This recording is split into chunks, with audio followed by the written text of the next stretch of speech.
Hello, this is Monica Reinagel, the Nutrition Diva. Thanks for tuning in to today's show. We're going to be talking about some new risks that have been linked to regular consumption of diet soda. Our show received support this week from Crane and Canopy. If you love to see a beautifully made bed but hate the amount of time it takes to make one, then you will love Crane and Canopy. It's a luxury bedding brand that has designed the Nova duvet cover, which makes it really easy to get that comforter in the duvet cover, and then your bed looks crisp and perfectly made every time. Visit craneandcanopy.com/diva and use the code DIVA to save 10% off your next bedding purchase. That's CRANE and canopy.com/diva and enter the code DIVA to save 10%. A study published last week in the journal Stroke found that drinking even one can of diet soda a day triples your risk of dementia. And not surprisingly, this caused quite an uproar. Sharon posted her concerns on the Nutrition Diva Facebook page. She wrote, "I'm disturbed by a report I heard yesterday about a possible link between artificial sweeteners and dementia. I'm reluctant to stop using artificial sweeteners on the basis of a single study. But I'm in my 60s and I use artificial sweeteners daily. So sure, I'm concerned. Are there any other studies that support this?" As a matter of fact, Sharon, there don't seem to be any other studies linking artificial sweeteners to dementia. And I think your reluctance to change your behavior based on a single isolated finding is very reasonable, especially when we take a closer look at what this particular study actually found. However, there may be other, even more compelling arguments against the daily consumption of artificial sweeteners, and I'll get back to those in a moment. For now, though, let's take a look at what this recent study does and doesn't tell us about the relationship between artificial sweeteners and dementia risk. This is the first study to find a link between artificial sweeteners and dementia, mostly because it seems to be the first time that researchers looked for a connection between the two. I predict that this provocative finding will now prompt more researchers to ask the same question, and that'll shed a lot more light on the situation. But as it stands right now, the evidence that drinking diet soda may contribute to the risk of dementia is circumstantial at best. This study simply observed that people who drink diet soda regularly are a lot more likely to eventually be diagnosed with Alzheimer's disease or dementia. However, further analysis found that those who drink diet soda are also more likely to be obese or to have diabetes or heart disease. And this makes sense because if you're overweight or you have diabetes, you might be more likely to drink diet soda because you're trying to reduce your sugar or your calorie intake. The thing is that being overweight or having diabetes significantly increases your risk of developing Alzheimer's disease. So the real question here is, does drinking soda increase your risk any more than having diabetes or being overweight already does?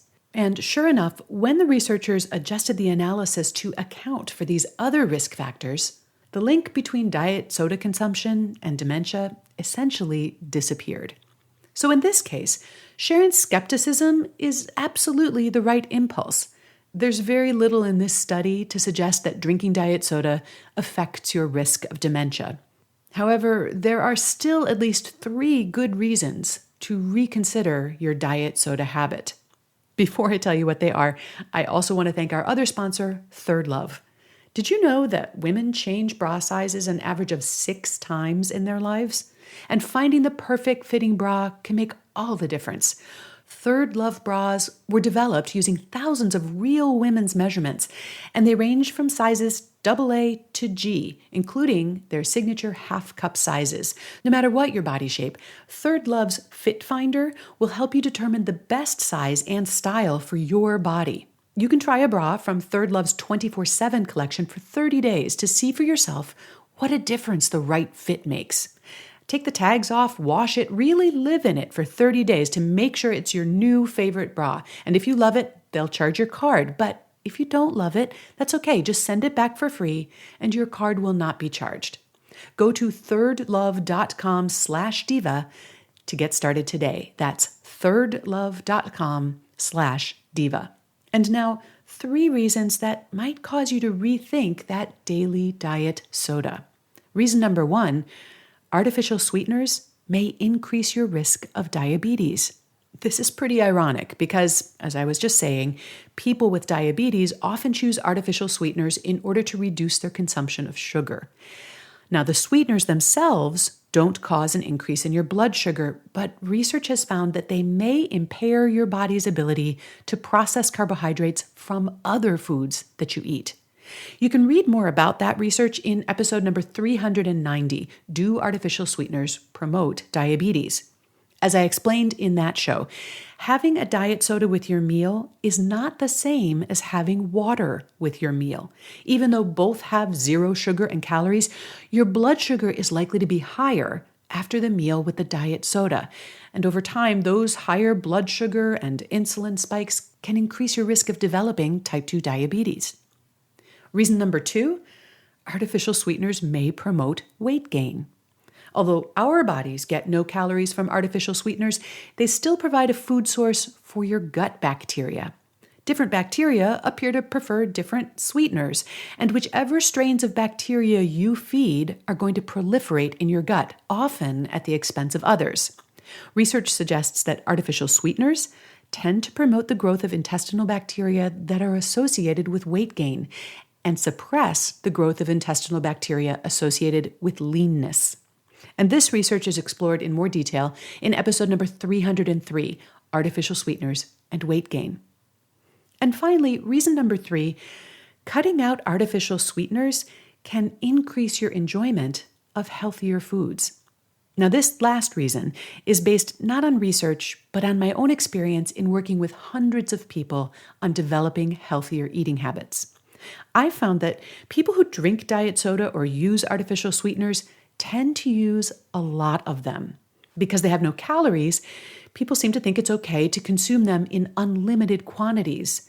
But people who drink artificially sweetened beverages all day long become so accustomed to that hyper sweetness that artificial sweeteners have that more natural foods can taste dull and unsatisfying by comparison. Now, if you're a heavy user, cutting down on artificially sweetened foods and beverages can be challenging at first. And yet, when people do this, they almost invariably tell me that they have a whole new appreciation for the flavor of foods. As one of the people I've been working with said to me recently, I can't believe how delicious a piece of fruit tastes to me now. Even vegetables are more enjoyable. In my experience, weaning yourself off of artificial sweeteners frequently results in a big upgrade in the overall nutritional quality of your diet. And personally, I have never seen it lead to out-of-control sugar consumption or weight gain. So if you've already cut back on your consumption of artificial sweeteners, I'd like to hear what you've experienced. You can share your thoughts on the Nutrition Diva podcast Facebook page, which is on Facebook at QDT Nutrition. And if you'd like to learn more about working with me in a group coaching program, visit my website, nutritionovereasy.com. A transcript of today's show, including a link to the study that I discussed today, as well as links to all of those related episodes that I mentioned, is available at quickanddirtytips.com. Thanks so much for listening, and have a great week.